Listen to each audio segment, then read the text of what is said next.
সালাউদ্দিন সাহেব বলছিলেন? সালাউদ্দিন সাহেব? জি সালাউদ্দিন সাহেব। ভালো আছেন? আচ্ছা আলহামদুলিল্লাহ। আপনি কি বদ্দারের খতিব সাহেব না?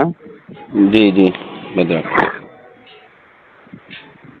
আচ্ছা শুনেন, আমি মহানগর শিবির থেকে বলছিলাম আর কি, ছাত্র শিবির মহানগর। জি দাদা বলেন।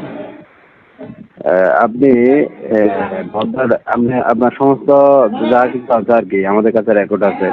জি আপনি সাজি সাহেবকে গালাগালি করছেন বদ্দার মসজিদে। এটা আপনাকে আপনার কাছে রেকর্ড আছে শুনছেন? আপনি আহমদুল্লাহকে গালাগালি বেয়াদব বলছেন, সাজি সাহেবকে বেয়াদব বলছেন।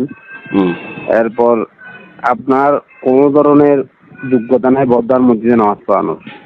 জি বলেন। কোনো ধরনের যোগ্যতা নাই। আমরা আপনাকে রিকোয়েস্ট করব, প্রথমে রিকোয়েস্ট করব জি আপনি বদ্দারের যে স্টেজটা, আপনি বদ্দারের জীবন নামাজ পড়াবেন না। কথা হচ্ছে সোজা।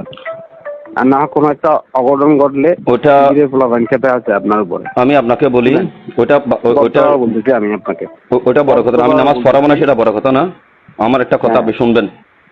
জি বলেন। সেটা হচ্ছে যে আপনি সংগঠন করেন, ঠিক আছে? হ্যাঁ। আমার বন্ধু বান্ধব আপনার চট্টগ্রাম মহানগর কেন্দ্র, আমার অনেক বন্ধু বান্ধব রয়েছে, যদি মানে আমার ক্লাসমেট। এটার বড় কথা না, কিন্তু কথা হচ্ছে যে ওই যে আপনি বলছেন সাইদি সাহেবকে গালিগালাজ। আমাকে আরেকজন বলছে মসজিদকে আপনি গালিগালাজ করেছেন, সাইদি সাহেবকে গালিগালাজ করেছেন, গোলাম আজমকে গালিগালাজ করেছেন। আমি বললাম যে সম্পূর্ণ ভুয়া কথা। আপনি আমার সামনে মুসল্লির যারা শুনেছেন একজন মুসল্লি সাক্ষী আনেন, শুধু রেকর্ড না, শুধু রেকর্ডটি দিতে পারবেন না। শুধু একজন মুসল্লি শুধু দাঁড়িয়ে বলবে যে আমার যারা মুসল্লি আছে, মুতল্লি আছে, ওখানে কমিটির লোকজন আছে না, সামনে যারা নামাজ কালাম পড়ে ইমাম মুয়াজ্জিন, আরো একজন সাক্ষী দিতে পারবেন না। এটা সম্পূর্ণ ভুয়া কথা।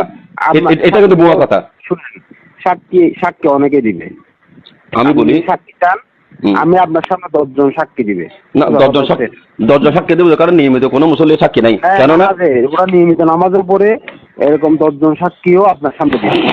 তখন আমি আপনাকে এখন বলে দিলাম, বাস কথা শেষ। আপনি আর না পড়াবেন না জুমাটা, ওইটা হচ্ছে শেষ কথা।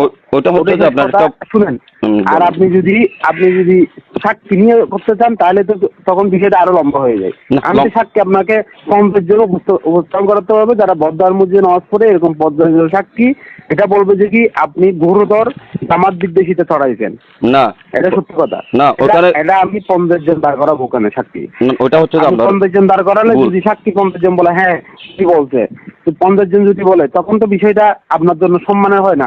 এখন আমি আপনাকে কথা বললাম, আপনি এই কথাটা রাখবেন। কথা হচ্ছে এটা, আমি এর বাইরে আর কোনো কথা শুনতে পাচ্ছি না। না, সেগুলোর কোনো জ্ঞানের যে ভিত্তি নাই। আপনি লোক 50টা যদি বাইরে থেকে নিয়ে আসেন যে আপনি এরকম বক্তব্য রাখছেন, এটা হয় না। না না, ওখানে বদ্দার নামাজ পড়ে 20 জন 30 জন ছেলে যদি সাক্ষী দিয়ে যদি আপনাকে ওখান থেকে নামাতে হয়, এটা তো আপনার জন্য সম্মানের না।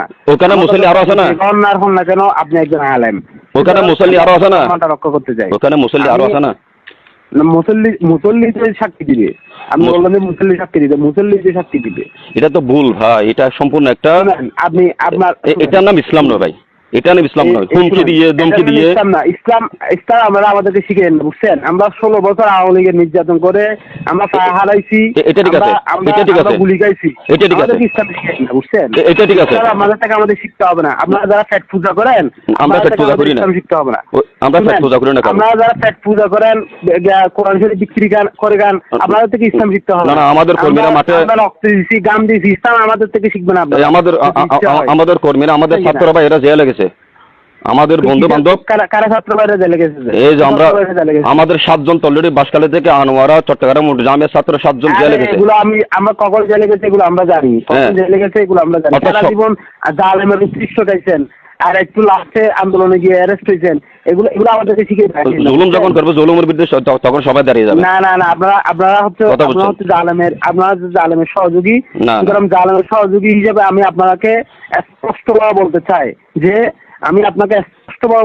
আপনি বদ্দার মসজিদে জুমা পড়াবেন না। আমি এর বাইরে কোনো কথা বলবো না। আপনি যদি গাছটা এবারে জুমা পড়ান, অনাকাঙ্ক্ষিত কোনো কিছুর জন্য আমি দায়ী থাকবো না। আমি বলে দিলাম। আপনি তাহলে ইসলাম এতটুকু বুঝেছেন।